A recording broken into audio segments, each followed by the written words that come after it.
तो बच्चों कल हमने इलेक्ट्रोकेमिस्ट्री सेकंड स्टार्ट करी थी। इलेक्ट्रोकेमिस्ट्री के बारे में हमने आपको बताया था इलेक्ट्रोकेमिस्ट्री क्या होती है। इलेक्ट्रोकेमिस्ट्री के बारे में हमने बताया था रसायन विज्ञान की वह शाखा जिसके अंतर्गत विद्युत ऊर्जा को रासायनिक ऊर्जा में और रासायनिक ऊर्जा को विद्युत ऊर्जा में रूपांतरित किया जाता है, उसे विद्युत रसायन कहते हैं। और यह अंतः परिवर्तन जिस पात्र में होता है उसे सेल कहते हैं। सेल हमने दो प्रकार के बताए थे, पहला था विद्युत अपघटनी सेल और दूसरा था बच्चों विद्युत रासायनिक सेल। कल हमने विद्युत अपघटनी सेल के बारे में बताया था कि इसका काम होता है विद्युत ऊर्जा को रासायनिक ऊर्जा में रूपांतरित करना। ये आपके सिलेबस में नहीं था बट मैंने शॉर्ट स्टडी दी थी आपको। आज हम बात कर रहे हैं विद्युत रासायनिक सेल।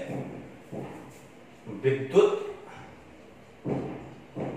रासायनिक सेल, इसी को हम गैल्वेनिक सेल और वोल्टिक सेल भी कहते हैं। आइए सबसे पहले हम इसकी परिभाषा पढ़ते हैं। परिभाषा क्या होती है? वह सेल जिसके अंतर्गत रासायनिक ऊर्जा को विद्युत ऊर्जा में रूपांतरित किया जाता है उसको हम विद्युत रासायनिक सेल कहते हैं। इसके अंतर्गत डेनियल सेल आता है बच्चों, इसका उदाहरण है। यानी इसमें क्या होता है साहब, जो रासायनिक ऊर्जा है, ऊर्जा वो किसमें कन्वर्ट हो जाती है?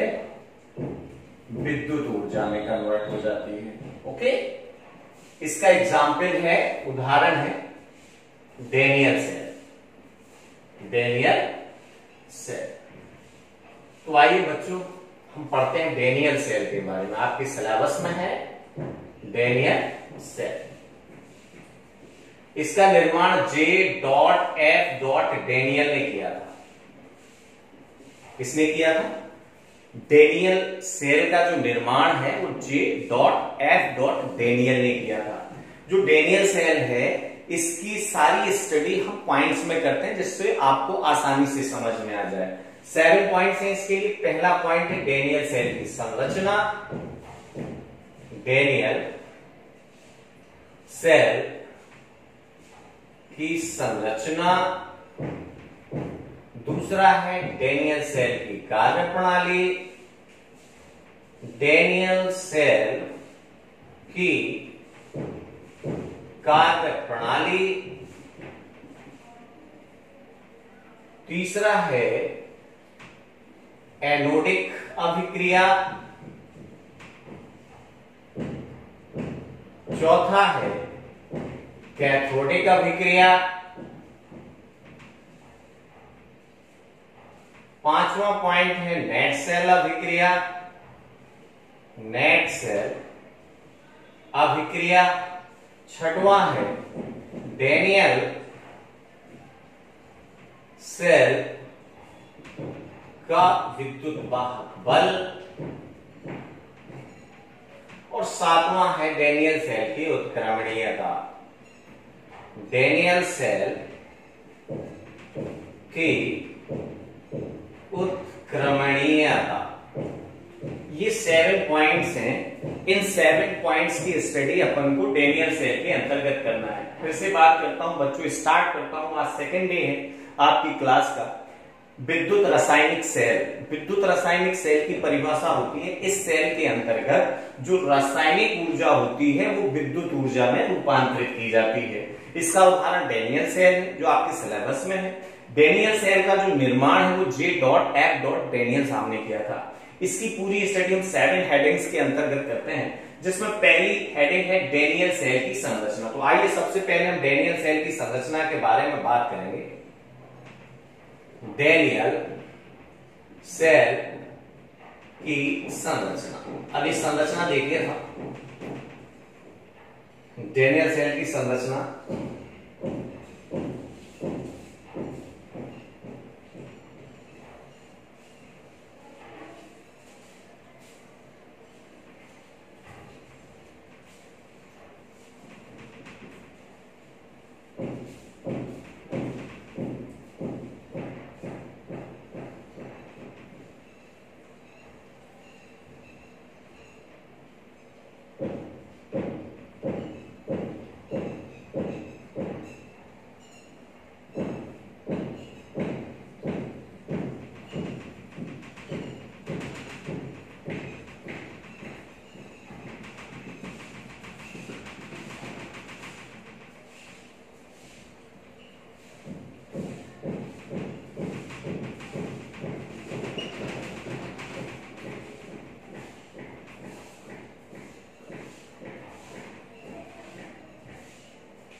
ये जिंक रॉड है, ये एनोड का काम करती है, एनोड ऋणाग्र कहलाता है। ये कैथोड का काम करती है, कैथोड धनाग्र कहलाता है। यहाँ पर जो इलेक्ट्रॉन है वो कहां से कहां की तरफ जा रहे हैं, करंट कहां से कहां की तरफ जा रही है। ये हो गया कॉपर रॉड, ये हो गया एनोड, एनोड कैथोड, और ये हो गया सरंध्र, दीवार, ये बाह्य पात्र हो गया, ये डेनियल सेल की संरचना, डेनियल सेल। तो देखिए सबसे पहले डेनियल सेल की संरचना के बारे में बात करते हैं। डेनियल सेल में एक पात्र लेते हैं, इस पात्र में जिंक रॉड को जिंक सल्फेट के विलयन में डुबो देते हैं, कॉपर की रॉड को कॉपर सल्फेट के विलयन में डुबो देते हैं। देखिए साहब, ये कॉपर रॉड है, कॉपर रॉड को अपन ने कॉपर सल्फेट के विलयन में डुबो रखा है, जिंक रॉड को जिंक सल्फेट के विलयन में डुबो रखा है। दोनों रॉड को विभवमापी से जोड़ दिया जाता है। जो जिंक सल्फेट होता है वो सरंध्र पात्र में भरा होता है, और जो कॉपर सल्फेट होता है बाह्य पात्र में भरा होता है। जैसे परिपथ पूर्ण होता है, धारा प्रवाहित होने लगती है। फिर से रिपीट करता हूं, डेनियल सेल की संरचना की बात करते हैं। डेनियल सेल में हमने एक बाह्य पात्र लिया है बच्चों, इसमें एक जिंक रॉड डाल देते हैं, जिंक रॉड को जिंक सल्फेट के विलयन में डुबो देते हैं, कॉपर रॉड को कॉपर सल्फेट के विलयन में डुबो देते हैं। जिंक सल्फेट का विलयन सरंध्र, ये सरंध्र दीवार है, इसमें से विलयन आ जा सकता है। कॉपर सल्फेट बाह्य पात्र में भरा रहता है। इन दोनों रॉड को एक तार की सहायता से विभवमापी से जोड़ देते हैं। Is that clear? परिपथ पूर्ण होता ही परिपथ में धारा प्रवाहित होने लगती है। आइए डेनियल सेल की कार्य प्रणाली की बात करते हैं। डेनियल सेल की कार्य प्रणाली, परिपथ में जैसी धारा प्रवाहित होती, जो जिंक रॉड है, जिंक रॉड द्वारा इलेक्ट्रॉन क्या किए जाते हैं, त्यागते हैं। क्योंकि कॉपर रॉड की है, जिंक रॉड, दोनों ही इलेक्ट्रॉन त्यागते हैं, क्योंकि दोनों ही धातु हैं। धातुओं में इलेक्ट्रॉन त्यागने की प्रवृत्ति पाई जाती है, लेकिन इलेक्ट्रॉन त्यागने की इस स्पर्धा में जिंक धातु आगे होती है। क्योंकि विद्युत रासायनिक श्रेणी अपन आगे पढ़ेंगे, जो इलेक्ट्रोकेमिकल सीरीज होती है उसमें जिंक धातु कॉपर धातु से ऊपर होती है। इससे इसकी रिएक्टिविटी यानी क्रियाशीलता ज्यादा होती है। क्रियाशीलता ज्यादा होने के कारण सबसे पहले जो जिंक रॉड है इलेक्ट्रॉन त्यागेगी। ये इलेक्ट्रॉन यहाँ पर जिंक रॉड यहाँ एनोड पर एकत्रित हो जाएंगे। इसलिए यहाँ पर यानी विद्युत रासायनिक सेल जो होते हैं उनमें एनोड ऋणाग्र होता है, जबकि जो विद्युत अपघटनी सेल होते हैं उसमें एनोड धनात्मक होता है। क्योंकि विद्युत अपघटनी सेल में जो एनोड होता है वो बैटरी के पॉजिटिव यानी धनात्मक टर्मिनल से जुड़ा होता है। तो ये याद रखने वाली बात है बच्चों कि जितने भी विद्युत रासायनिक सेल हैं सभी में एनोड ऋणात्मक होता है और कैथोड धनात्मक। रीजन यही है कि यहाँ पर जो इलेक्ट्रॉन त्यागे जाते हैं वो एनोड पर एकत्रित हो जाते हैं। एनोड जो इलेक्ट्रॉन पर ऋणावेश होता है, यहाँ इलेक्ट्रॉन की अधिकता होने के कारण ये ऋणाग्र कहलाता है। ये इलेक्ट्रॉन जो जिंक धातु में त्यागे तो ये यहां से होते हुए कहां जाएंगे, कैथोड में प्रवेश करेंगे। तो हम कह सकते हैं कि जहां पर इलेक्ट्रॉन त्यागे जाते हैं वो एनोड होता है, अर्थात एनोड वह होता है जहां इलेक्ट्रॉन त्यागे जाते हैं। और जहां पर इलेक्ट्रॉन त्यागे जाते हैं वो प्रक्रिया ऑक्सीकरण होती है। तो हमेशा याद रख लो बच्चों, एनोड पर ऑलवेज ऑक्सीडेशन होता है और oxidation is a de electronation, that is means anode पर इलेक्ट्रॉन त्यागे जाते हैं। ये एनोड को डिफाइन कर दिया। अब ये इलेक्ट्रॉन जो है वो यहां से होते हुए कहां प्रवेश करें, यहां इस कॉपर रॉड में प्रवेश करें। कॉपर रॉड में प्रवेश करते हुए ये कहां आएंगे, विलयन में। अब विलयन में क्या है, कॉपर सल्फेट किस रूप में टूटेगा, Cu2 पॉजिटिव प्लस SO4। तो यहां पर जो विलयन है कॉपर सल्फेट का उसमें कॉपर किस रूप में है, Cu2 प्लस आयन के रूप में है। तो यहां पर कॉपर धातु द्वारा इलेक्ट्रॉन ग्रहण किए जाते हैं। यानी जो कैथोड होता है, कैथोड में हमेशा इलेक्ट्रॉन ग्रहण किए जाते हैं। और जहां पे इलेक्ट्रॉन ग्रहण किए जाते हैं उस प्रक्रिया को हम अपचयन कहते हैं। अर्थात हम कह सकते हैं कि कैथोड वह होता है जहां इलेक्ट्रॉन ग्रहण किए जाते हैं, और जहां इलेक्ट्रॉन ग्रहण किए जाते हैं वह प्रक्रिया अपचयन कहलाती है। यानी कैथोड पे रिडक्शन होता है, यानी that is mean reduction is a electronation. तो दो चीजें याद रखने वाली बात है कि एनोड विद्युत रासायनिक सेल में ऋणाग्र कहलाता है, कैथोड विद्युत रासायनिक सेल में धनाग्र कहलाता है, एनोड पर ऑक्सीकरण होता है, कैथोड पर अपचयन होता है। तो ये कार्य प्रणाली होगी साहब। अब आइए एनोडिक अभिक्रिया की बात करते हैं अपन। एनोडिक अभिक्रिया, अब ध्यान से देखिए, अभिक्रिया ही इंपॉर्टेंट है, 1 नंबर का क्वेश्चन यहां से पूछ लिया जाता है बच्चों। अब यहां पर जिंक धातु द्वारा इलेक्ट्रॉन त्यागे गए, ये जिंक है साहब, जिंक की वैलेंसी +2 होती है, यानी जिंक की बायतम कोष में 2 इलेक्ट्रॉन होते हैं, इसलिए स्टेबिलिटी के लिए क्या कर देगा, 2 इलेक्ट्रॉन त्याग देगा। ये त्याग दिए, ये दोनों इलेक्ट्रॉन जब ये त्यागेगा तो जब कोई धातु इलेक्ट्रॉन त्यागती है तो उस पर धनावेश आता है। कितने इलेक्ट्रॉन त्यागे गए, 2, तो जिंक के ऊपर जितने त्यागे गए उतना धनावेश यानी Zn2 पॉजिटिव होगा। और ये प्रक्रिया क्या कहलाती है, ऑक्सीडेशन कहलाती है, यानी oxidation is a de electronation. De का मतलब इलेक्ट्रॉनों का त्यागना, लेफ्ट करना, यानी एनोड पर आगे जो ऑक्सीडेशन होता है। अब ये इलेक्ट्रॉन जो निकले बाह्य परिपथ द्वारा होते हुए इस कैथोड में प्रवेश करते हुए कहां पहुंचे, विलयन में। आपके पास आ जाएगी कौन सी अभिक्रिया बच्चों, कैथोडिक अभिक्रिया, कैथोडिक अभिक्रिया। अब कैथोडिक ये प्रवेश करे इलेक्ट्रॉन, यहां विलयन में आए, अंदर विलयन में कौन से आयन बैठे हुए, CO2 पॉजिटिव, ये रहे साहब CO2 पॉजिटिव। इन्होंने क्या किया, जो 2 इलेक्ट्रॉन त्यागे गए थे जिंक धातु द्वारा, वो इलेक्ट्रॉन ग्रहण कर लेगा। ग्रहण करे यानी एक कौन सी प्रक्रिया चालू हुई, अपचयन। और जब इलेक्ट्रॉन ग्रहण किए जाते हैं तो ऋणावेश आता है। कितने इलेक्ट्रॉन इसने ग्रहण किए, 2, तो इस पर 2 ऋणावेश आएंगे, 2 धन थे 2 ऋण थे, तो ये चार्ज क्या हो गया, उदासीन। इस प्रक्रिया को हम बच्चों क्या कहते हैं, रिडक्शन कहते हैं, यानी रिडक्शन इज ए इलेक्ट्रोनेशन।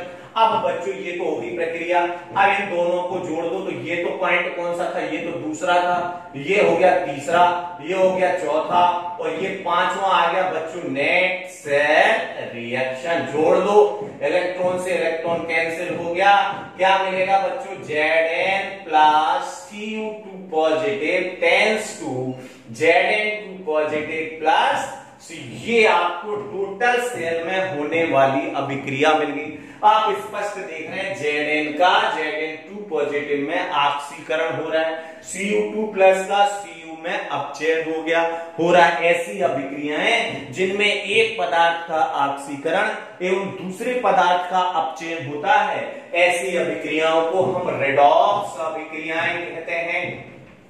क्या कहते हैं बच्चों, रिडॉक्स अभिक्रिया, अर्थात हम कह सकते हैं डेनियल सेल में होने वाली अभिक्रिया एक रिडॉक्स अभिक्रिया कहलाती है। इस क्लियर, यानी आपने डेनियल सेल की संरचना, डेनियल सेल की कार्यप्रणाली, एनोडिक अभिक्रिया, कैथोडिक अभिक्रिया, नेट सेल। अब इसमें देखिए जब ये सेल लगातार कार्य करते रहता है, अब यहाँ पर देखिए जो यहाँ पर जो Zn जिंक रॉड है, ये तो लगातार पिघलती जा रही है, यानी Zn2 पॉजिटिव में कन्वर्ट हो रहा है कि नहीं हो रहा है साहब, यानी जिंक धातु पिघलती जा रही है। अब जैसी पिघलती जा रही है तो यहाँ पर कौन से आयन एकत्रित होते चले जा रहे हैं बच्चों, Zn2 पॉजिटिव आयन एकत्रित होते जा रहे हैं। अब यहाँ क्या हो रहा है, कॉपर सल्फेट जो था वो Cu2 पॉजिटिव और SO4 माइनस में टूट रहा है, और जो Cu2 पॉजिटिव वो किस में कन्वर्ट हो रहा है, Cu में कन्वर्ट हो रहा है, और SO4 माइनस आयन यहाँ से अंदर प्रवेश कर रहे हैं सरंध्र दीवार से। तो Zn2 positive SO4 minus ion जो है रिएक्शन करके क्या बनता जा रहा है, ZnSO4। लेकिन कॉपर सल्फेट लगातार खत्म होता जा रहा है, क्योंकि कॉपर सल्फेट से कौन से आयन मिले, Cu2 पॉजिटिव और SO4 माइनस आयन। तो Cu2 पॉजिटिव तो Cu में कन्वर्ट होकर यहाँ पर एकत्रित होते चले, तो ये कैथोड मोटा होता चला जा रहा है, और जो एनोड है ये पतला होता चला, क्योंकि एनोड जिंक का बना, जिंक पिघल कर किसमें कन्वर्ट हो रही है, Zn2 पॉजिटिव, इसलिए हमेशा एनोड मोटा लेना चाहिए, कैथोड पतला लेना चाहिए। आई बात समझ।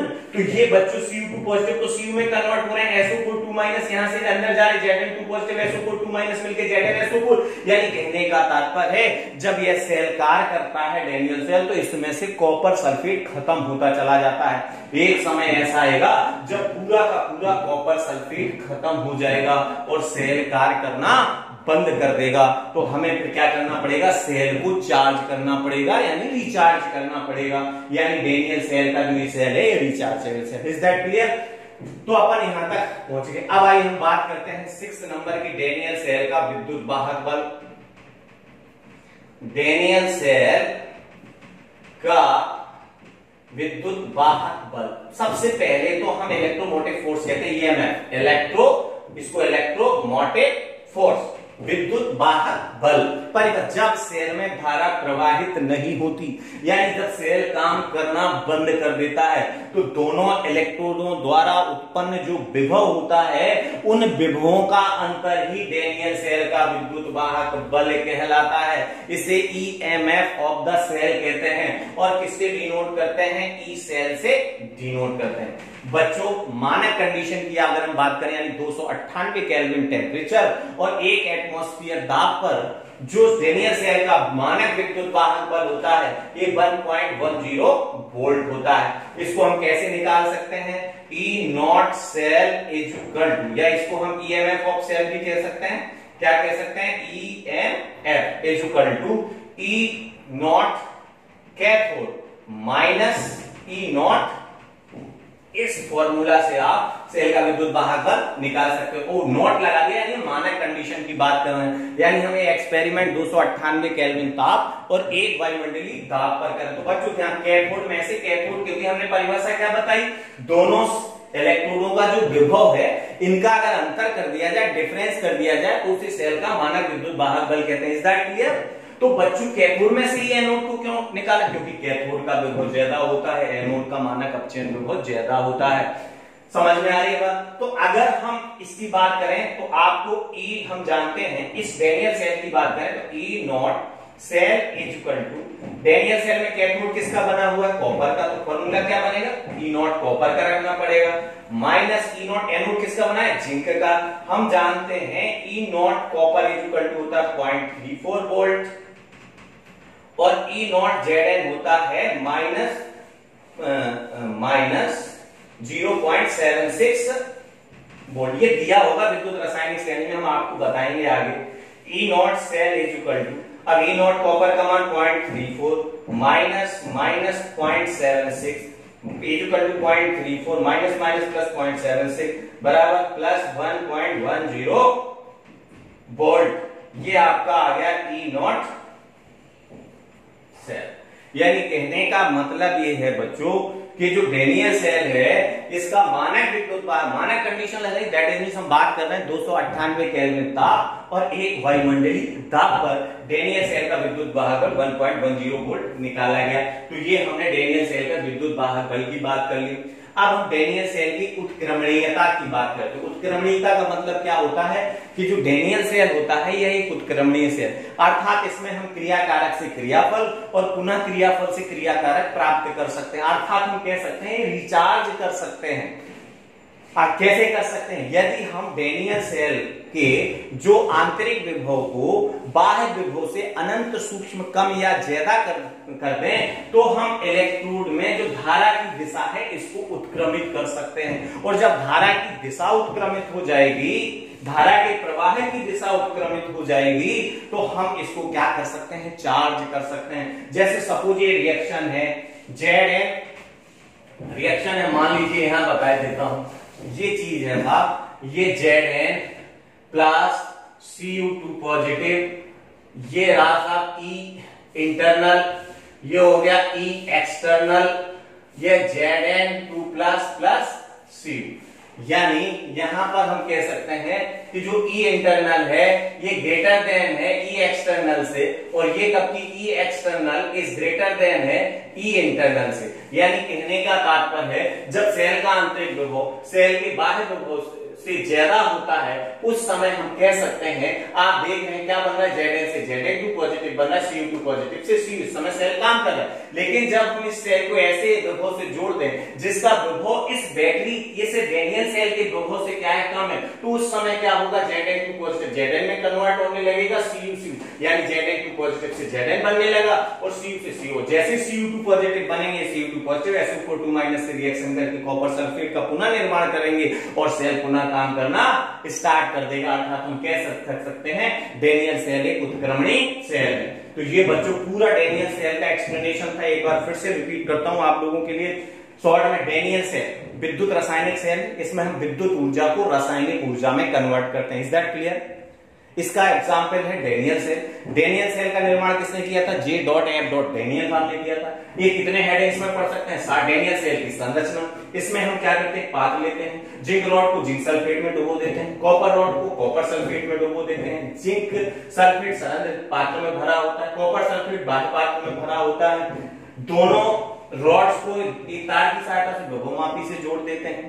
परिपथ पूर्ण होने पर धारा प्रवाहित होने लगती है। कार्य प्रणाली, जिंक रॉड द्वारा इलेक्ट्रॉन त्यागे जाते हैं। जिंक रॉड एनोड का काम करती है, ये ऋणात्मक का काम करता है, अर्थात एनोड वह होता है जहां इलेक्ट्रॉन त्यागे जाते हैं। ये इलेक्ट्रॉन बाह्य परिपथ द्वारा होते हुए कॉपर रॉड में प्रवेश करते हैं। कॉपर रॉड में प्रवेश करके विलयन के अंदर जाते हैं, यानी हम कह सकते हैं कि कैथोड पर इलेक्ट्रॉन ग्रहण किए जाते हैं, अर्थात कॉपर रॉड कैथोड का काम करती है। ये धनात्मक कहलाती है, अर्थात कैथोड वह होता है जहां इलेक्ट्रॉन ग्रहण किए जाते हैं। आइए एनोड का अभिक्रिया, जिंक रॉड ने इलेक्ट्रॉन त्याग, Zn2 ऑक्सीडेशन हो गया। कैथोड एक अभिक्रिया, ये जो Cu2 पॉजिटिव आयन जो बैठे थे इन्होंने इलेक्ट्रॉन ग्रहण किया, कॉपर में कन्वर्ट हुए, रिडक्शन हो गया। दोनों को जोड़ दो तो आपको टोटल अभिक्रिया मिल जाएगी साहब, यहां तक पहुंच गए। अब आपने देखा ये Zn2 पॉजिटिव में कन्वर्ट हो रहा है, Cu2 पॉजिटिव Cu में, तो ये मोटी होती जा रही है, ये पतली होती जा रही है, पिघलती जा रही है। इसलिए एनोड हमेशा मोटा लेना चाहिए, कैथोड हमेशा पतला लेना चाहिए। एक समय ऐसा आएगा कॉपर सल्फेट काम खत्म हो जाएगा, क्योंकि Cu2 पॉजिटिव में और SO4 पॉजिटिव ZnSO4 में कन्वर्ट हो रहा है, सेल काम करना बंद कर देगा। इसलिए हमें इसको चार्ज करना पड़ेगा। विद्युत वाहक बल, जब सेल धारा प्रवाहित होना बंद हो जाती है तो इन दोनों विभवों का अंतर ही क्या कहलाता है? सेल का विद्युत वाहक बल। इस फॉर्मूले की सहायता से आप ज्ञात कर सकते हो। डेनियल सेल का मानक विद्युत वाहक बल 1.10 वोल्ट होता है। कैसे निकालते हैं? ये E0 कॉपर, E0 Zn के मान गिवन होंगे, वैल्यू पुट करके हम क्या निकाल सकते हैं? E0 cell. उत्क्रमणीयता की बात करते हैं, जब हम सेल का आंतरिक विभव, आंतरिक का मतलब इंटरनल, EXT का मतलब आंतरिक, बाह्य एक्सटर्नल, जब आंतरिक विभव बाह्य विभव से ज्यादा हो तो उस समय हम ये दे सकते हैं, सेल काम में ले सकते हैं। जब रिचार्ज करेंगे तो हम क्या करेंगे? ये बाह्य ऐसे विभव से जोड़ेंगे जिसका विभव इस सेल के विभव से ज्यादा हो, तो फिर Zn2 पॉजिटिव से Zn बनने लगेगा और Cu से Cu2 पॉजिटिव SO4 माइनस से क्रिया करके कॉपर सल्फेट का निर्माण कर देंगे और सेल पुनः काम करना स्टार्ट कर देगा।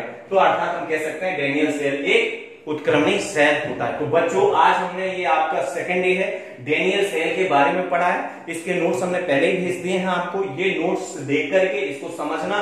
अगर दिक्कत हो तो हमारे जो नंबर्स हैं उन नंबर्स पे आप कांटेक्ट कीजिएगा। आपको कोई दिक्कत है हम दोबारा एक्सप्लेन कर देंगे। कल हम तीसरा टॉपिक देंगे। Okay then, nice meeting you, see you again.